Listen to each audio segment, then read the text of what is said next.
that wasn't the number.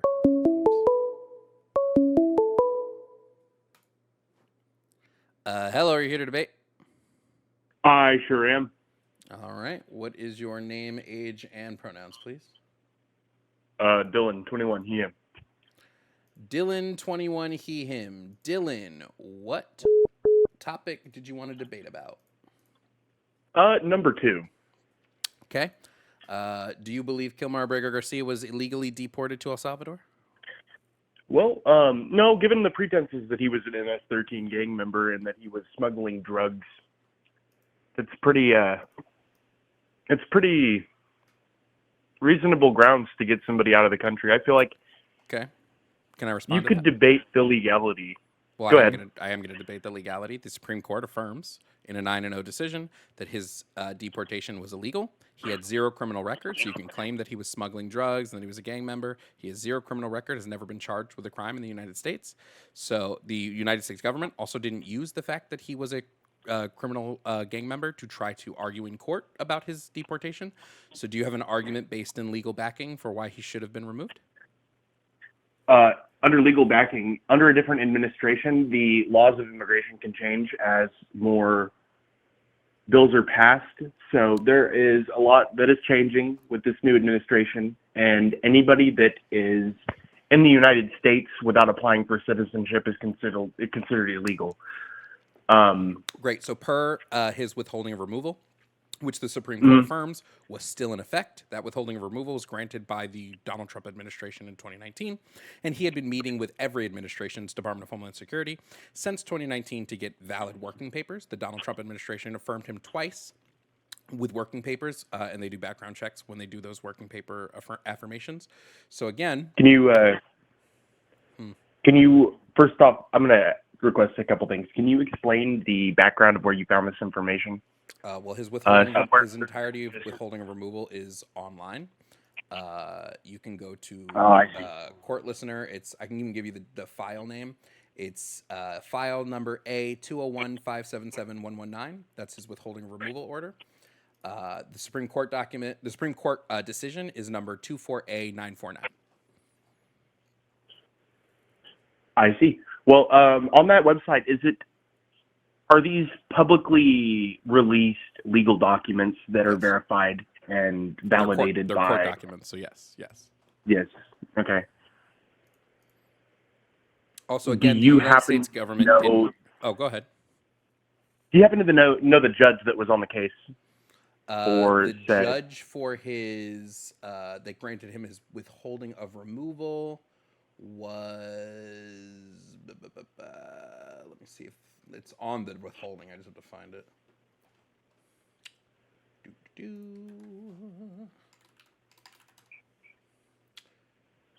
This is Garcia.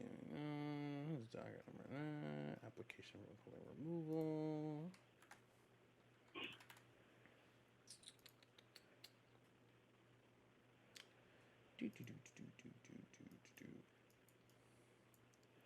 I think it was David M. Jones was the original immigration judge that granted him his withholding of removal. Okay. So far, so good.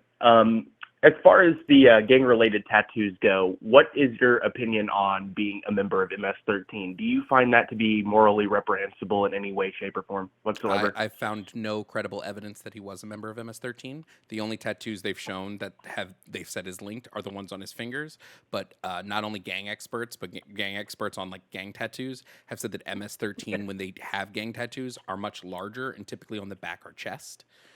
They don't tend to do knuckle tattoos. Also, right. The knuckle tattoos would only be up for like interpretation because it's like typically MS-13 uses the letters M and S as the focal point of their tattoos because they are proud to be MS-13. They don't hide the fact that they are. Okay, so this guy is just. So I think he was wrong place, wrong time. But yeah, there's been no credible evidence to show that he's a member of MS-13. So the people around him were confirmed to be conducting illicit activities in the United States of America, but there's no credible evidence for this guy. Yeah, the people he was originally picked up with in the Home Depot parking lot, they received charges related to gang activity because they were. And he got deported. No, he didn't get deported until 6 years later? 6 years later. Yeah, he was originally charged. He was originally picked up in 2019. He was held without bail because the court said, well, the police department finds credible reason for you to be a gang, so we're going to listen to the police department. A few things about the police department. One was the informant was an unreliable informant who claimed Abrego Garcia was in New York. He had never been in New York. There's no evidence of him ever stepping foot in the state. And two, the detective who originally arrested him and tried to link him to a gang was later fired and jailed because of misconduct. So it's just all sorts of unreliable witness testimony. Also, his original gang sheet, tattoos aren't even on the list. They didn't even mark down tattoos as a reason he might be in a gang. They didn't even they checked like clothing, and they checked it was clothing and then like him being around gang people on his original gang sheet. Okay. On another topic of discussion, what do you think of the burning of Tesla lots by protesters? Do you think that has any parallels to what the Nazis did in Kristallnacht at all with synagogues? No. Granted, the Tesla stores are not religious institutions by any means, nor can they be compared.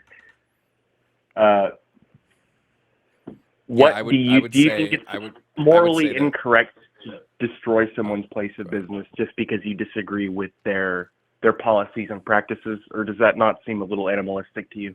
I tend to not disagree with many ways to combat fascism. So if people want to burn Tesla lots, go nuts. I don't really care one way or another. What about Tesla is fascist to you?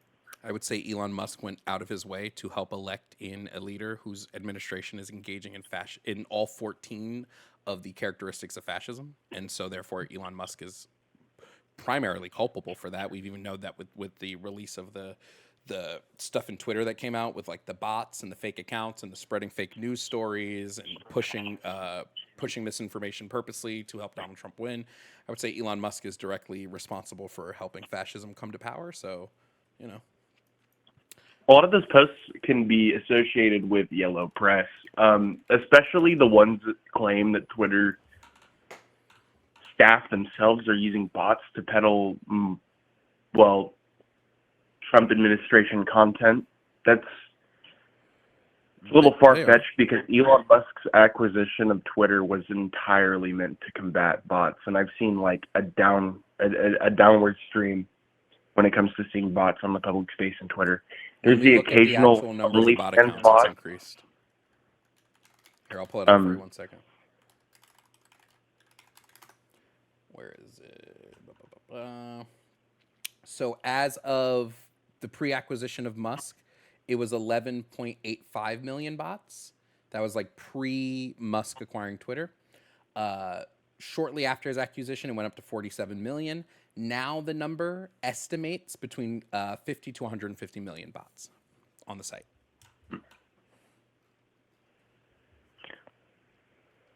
If there's 150 million bots, then how come engagement on certain platforms is still really low? Like, you'd have to use an algorithm in order to get any sort of What do you mean by engagement on certain platforms is really low? Like, the bots wouldn't be targeting every single account. Like, what do you mean when you say that? I mean, whenever you post to Twitter, you have to follow the algorithm or you won't get any sort of traction or attention. Are you suggesting that the empty internet theory is in play here with Twitter, like, entirely? Because I see a lot of engagement on things that are trending.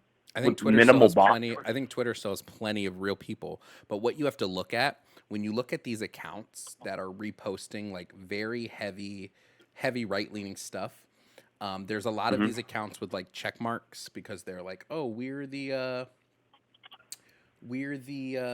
people, we're the guys, we're all of that. But when you look at the accounts, there are accounts that have existed for like 2 to 3 years that have posted like 150,000 times that have done like these are bot accounts, right? Like they're actively bot accounts. It's not Elon Musk that gives these people that check mark. Yes, I know you can just buy it. Definitely them buying Twitter verified. Yes. Yes. 100%. that has nothing to do with what I'm talking about. I assume that a lot of these bots just bought it, but there's also been linkings of these bots to Twitter's plan to get Donald Trump elected. There's also the fact that like Elon did a Nazi salute, but we won't talk about that, I guess.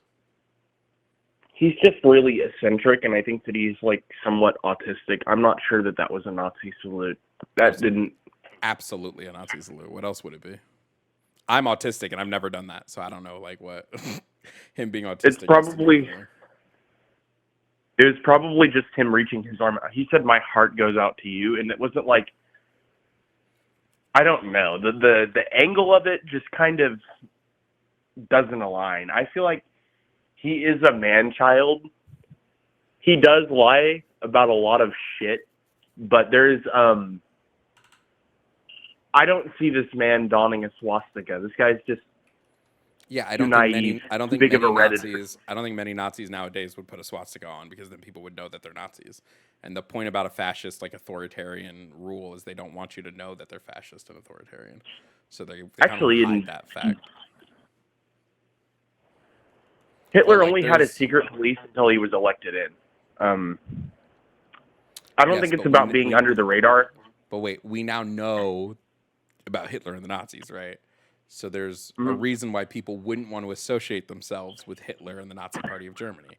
They want to try to make you think that they're not there. But Elon Musk absolutely did a Nazi salute. There's no other way to look at that fact. Like this was not a "my heart goes out to you." This was hand on the chest, immediate thrust into a Heil Hitler. Like there's no way to look at this any differently, except for this man Nazi saluted a bunch of people. And every person who's been asked to replicate this has avoided doing exactly what he did, because they all know it's a Nazi salute.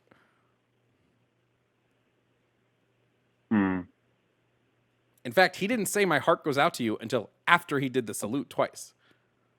That's when he said it. He didn't say it while he was doing it. He did the salute twice, then he told people "my heart goes out to you." It's kind of weird. I don't know. Why do you think they would use that as like a baseline? After all, the Nazis did lose horrifically. Hitler made really strategic errors, so I don't think Donald Trump and Elon Musk's goal is to be Hitler. I don't think their goal is to be Hitler. I think their goal is to consolidate power within the executive branch and further an authoritarian regime, which they've been doing. Hence why the executive branch was able to make a decision and ignore Supreme Court order, right? Because they're just trying to consolidate as much power as they can. And I don't even think it's for Donald Trump. I think Donald Trump is their beginning. I think it's more for the next person, because Donald Trump is an idiot who says really dumb things and doesn't understand the way like most things work. When he pulls in somebody next race like JD Vance, who actually has somewhat of an understanding of the economy and somewhat of an understanding of these things, that's when they're going to be able to make even more politically sweeping changes, because they've got somebody in who sort of knows the system more. Donald Trump is just the first stepping stone. This is why we've seen Project 2025 coming to head, which is why he's put people who were instrumental in creating and writing Project 2025 in his cabinet. Like, there's no other way to slice it except they're doing a fascism. Okay. Well, there is. I don't think that tariffs and pinning all the economic stress on your enemy, which every single political rival has done since the beginning of time. I don't think that necessarily constitutes fascism. Sure, there's a few things that they don't agree with, but that's because they are really just stuck in an old world. I don't think that they're going to get to usurp any power from the Supreme Court, because there are checks and balances. We learned this in school, right? Yeah, but he's ignoring. We went over earlier how those checks and balances don't matter. The Supreme Court is one of his checks, in certain and he's ignored it. Yeah. There should be zero circumstances in which you can overrule checks and balances. The president does not have the power to just ignore a Supreme Court decision. Well, you can say that the people who changed our asylum policies went above checks and balances, because before all of this, in the early 2000s, we had closed borders due to 9/11.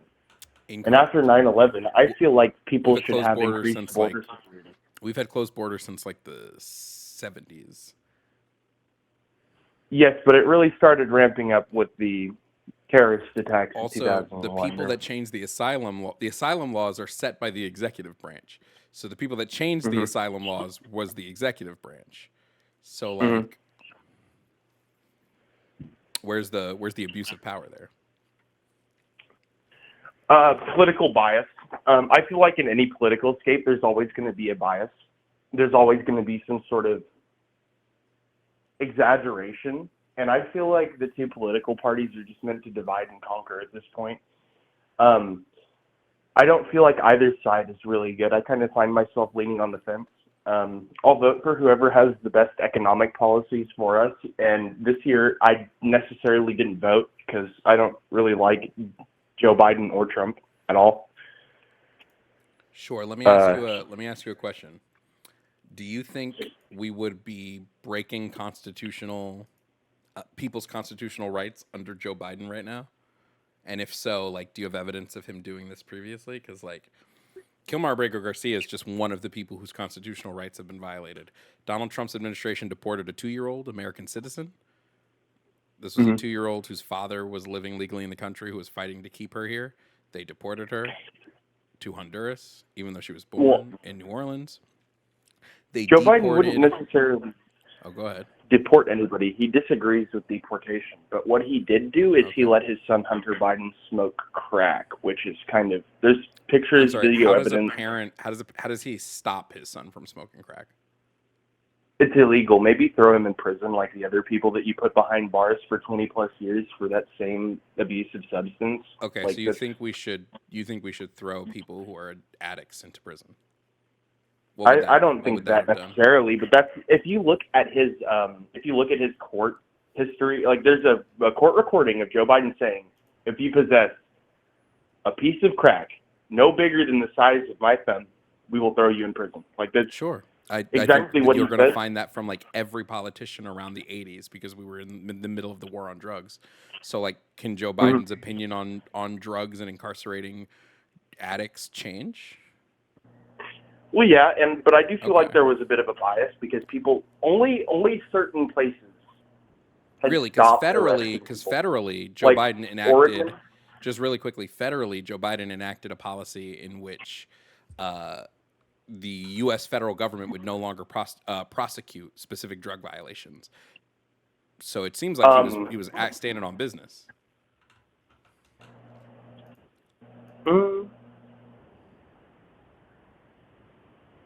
Not too sure about that one. I feel like his opinions mostly changed because of his family, like family influence. Yeah, maybe he viewed drugs a different way before he had an addict in his family. And then he went, I've now seen addiction firsthand, and that's changed my opinion on addicts.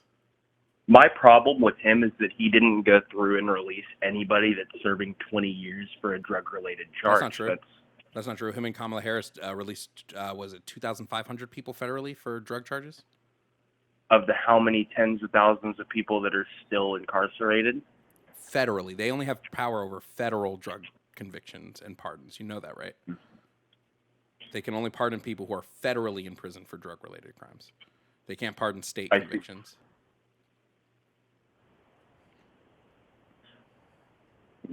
But aren't most of the states, like there are a few states that are blue states, yes, who are more apt to work with Joe Biden and Kamala Harris than they would be Donald Trump. And if Joe Biden were to request that these people were released, they could very easily get it done. I feel like what they did was only a select amount of people for good press, and that there's a lot of people suffering that don't need to be suffering. Yeah, I would just say it just feels kind of weird. Yeah, the blue states would be more likely to work with Harris and Biden because they didn't threaten funding, right? Biden didn't say, do this or I'm not gonna give you funding. Trump's done that to like every blue state. So I don't really know what this has to. I guess I don't know Okay, the point that you're trying to make. I'm trying to make the point that it's kind of just blatant hypocrisy, and then there's flaws to every single side of the political spectrum. People exaggerate things more than what they need to be, and I'm homosexual living in a red state, right? And under Donald Trump, I haven't had anybody drive by and say slurs or fucking throw bombs at me and shit. Congratulations. It's not.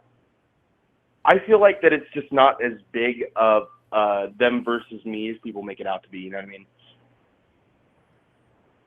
Oh, okay. You recognize that specifically Republicans have introduced over 500 bills targeting LGBTQIA plus individuals since January, right? Regarding marriage, Regarding a bunch of different things. I understand keeping youth away from like body altering surgeries, but I don't necessarily agree with telling people they can't be who they want to be. Well, but I'm going to say right now that with these laws, I feel like he's only trying to keep the school system ambiguous. Like you can't be religious at school per se. Like if you focus and prioritize one religion, it basically casts out everybody who has any other religion, right? They keep it secular from the schools.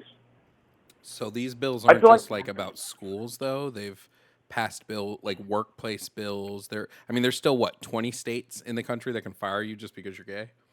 I mean, I don't really see how Republicans are doing anything against this. And if we want to look even closer, we see that Republicans are advancing bills to repeal gay marriage and have marriage go back to man and woman. And then we can look at the Supreme. Hold on, real quick.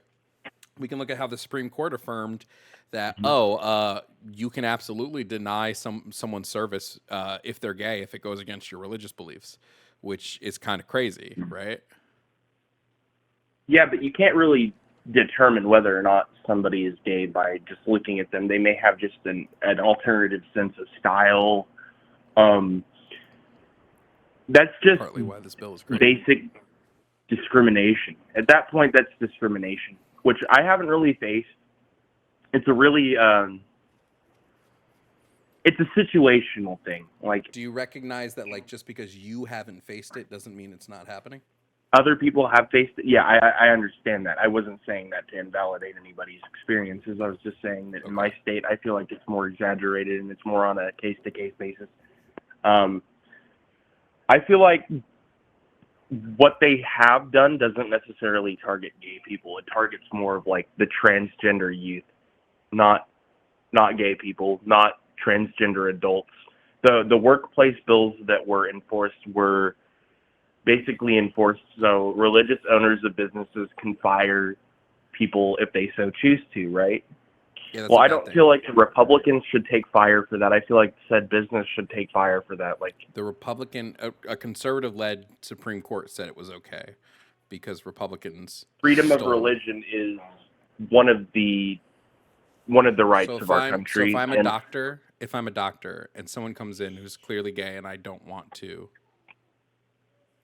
that's a state them. It's a state institution. I don't think a hospital can deny somebody service. That's a bit absurd. Well, the Supreme Court decision was to affirm that this is okay.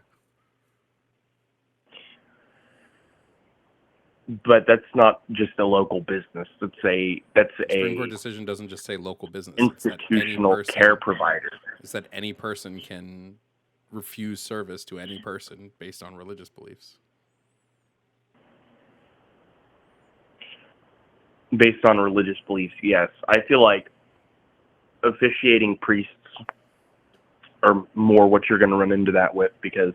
Yes, but it opens the door. They were vague enough in their decision that it opens the door for anybody to do this. Right. Well, the one thing that I will agree with is that gender dysphoria is 100% a disorder. But these people don't need to be treated any differently than the rest of us. It's like kind of like treating people with autism differently. Almost like making like a national registry of autistic people, right? Yeah, but they haven't done that with trans people. There's not a registry You for think they wouldn't try? everything medically is tracked. If they have a medical history of surgeries, then yeah, they could be tracked, obviously. Anything like that. But I don't think they're just going to put a Star of David on people. That's not what's happening. I feel like that there's too many checks and balances in place. Sure, people went over them, but like both political sides went over them multiple times because billions of dollars vanished under every administration, not just Republicans. Everybody's doing shady shit. Just real Everybody quick, wants you to believe that you're their friend. Just real quick, do you know who else thought like there were enough checks and balances that this would never happen? Germany in the 1940s, yeah. Yeah, Germany, but the specifically in the 1940s. There's a distinctive difference. Okay, what's the difference? What the Germans had done. Okay, but there's a lot of people pointing fingers. Like it's an everyone I don't like is Hitler. You got the Republicans saying they're trying to take our guns away. Guns. No, I point fingers at the Republican Party because the MAGA movement specifically meets all 14 That's of the not characteristics. What I was saying. Both people were pointing fingers, saying these people are fascist. And I feel like it's just kind of a game of tug of war that goes nowhere. Because like, well, you can say, oh, they're taking our guns away. The left is fascist. Oh, they're making bills to where religious people can decide where I eat. Just like if you're gonna go somewhere, then make sure it's not a religious institution. It's kind of like I'm trying to figure out why that would even need to be passed. Like gun control is also something I disagree with, as much as I disagree with people denying other people service based off of how they identify. I disagree with both of those things. Okay. So it's kind of putting me in an awkward position politically when both sides have very, very, very good takes, but then there's the very bad, atrocious, unhinged takes from both sides that just swirl around in everyone's minds. Instead of talking about things that can intelligently benefit everyone as a whole, they want to benefit one side. And that's the problem that you run into with the political scape. If there were no debates and if there were no adversity, there wouldn't be a desire to devote one side or the other. There would just be one side voting one side for eternity, and that's just not how it's going to work. My issue is with fence sitting, but we've been talking for 30 minutes, so I'm going to move on now. I have an issue with fence sitting. Me personally.